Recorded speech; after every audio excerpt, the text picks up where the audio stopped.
Ардчилсан намын говийн бүсийн чуулга уулзалт энэ сарын 8-наас 11-ний өдрүүдэд Өмнө Говь аймгийн Хан Хонгор сумын нутагт Жуулчин говь жуултны баазад амжилттай болж өндөрлөлөө. Тус чуулганд Баян Хонгор, Өмнө Говь, Дунд Говь, Дорно Говь аймаг мөн нийслэлийн Баг хангай хан уул дүүргийн ардчилсан намын гишүүд цугласан юм а. Энэ бүсийн чуулганы гол ач холбогдол бол өнөөдөр бид улс орны тулгамж байгаа нийгмийн эдийн засгийн асуудлууд тэр дотроо Бүс нутгийн энэ говийн бүсийн аймагуудын тулгамж байгаа асуудлууд намын гишүүдтэй тодорхой мэдээлэл өгөх олон чухал асуудлуудыг хэлцэх.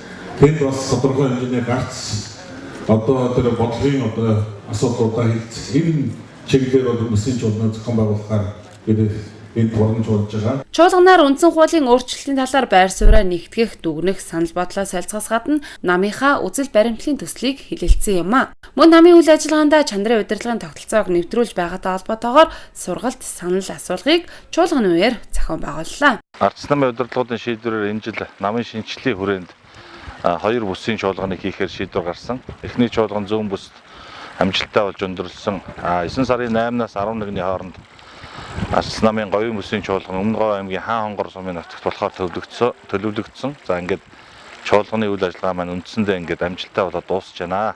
За чуулганы үйл ажиллагааг бас манай Өмнө Говь аймгийн Ардчилсан намынхан тэр дундаа Сэд Дорж дарга маань. За дээрэс нь Өмнө Говь аймгийн одоо улс төрч Батэрдэн гишүү маань бас амжилттай зохион байгуулж маш сайхан одоо сэтгэл хүмүүст үлдээж чадлаа. За тэгээд чуулганыг зохион байгуулахад бас санхүүгийн асуудлаас гадна энэ ирж байгаа зочдод одоо үйлчлэх, үзүүлэх энэ сэтгэл бол маш одоо их гаргасан харагдаж байна. Тэгээд бүх зүйл дээр Өмнө Говь аймгийн Булган сумаасаа Монгол улсын хамгийн амттай шивга улаан лойлыг авчирсан байна. 3 Тэс аймгаас 3 Тэс сумаас Ямааны ааруул авчир тавьсан гэдгээс ихсүүлээд ингээд бүх зүйл одоо маш сайхан өндөр сэтгэл гаргаж хийсэн харагдаж байна. Өмнө Говь аймгийн Далан Задгад хотын Үлэг гүрвлийн парк, Говь 3 сайхан зохицуулбар газар, оюут музей, ёлын ам зэрэг жуулчдын сонирхлыг татах газарт бүсийн чуулга уулзлыг зохион байгуулж байгаа нь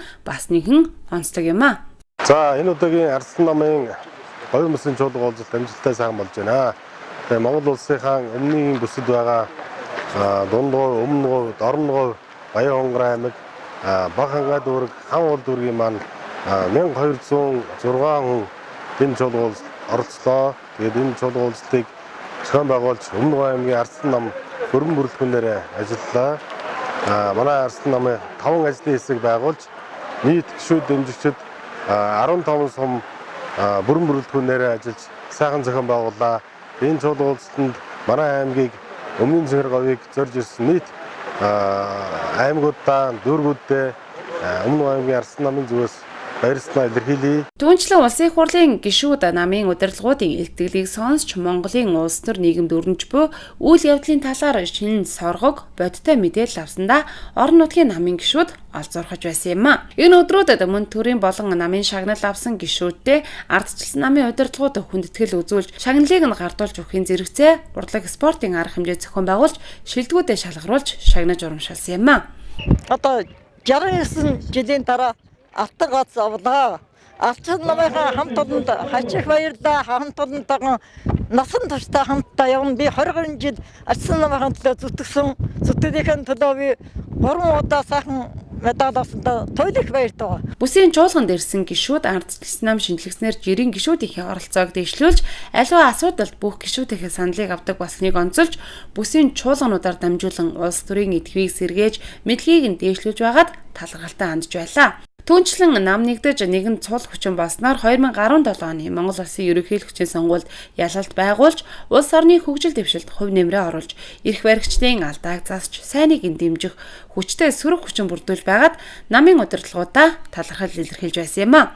Ийхүү 4 хоногийн турш өмнгийн говьд чуулсан ардчилсан намын гишүүд шинжлэлийн ажил, шин соёлоо үргэлжлүүлэхээр нутгийн зүг хүлгийн жолоо заллаа.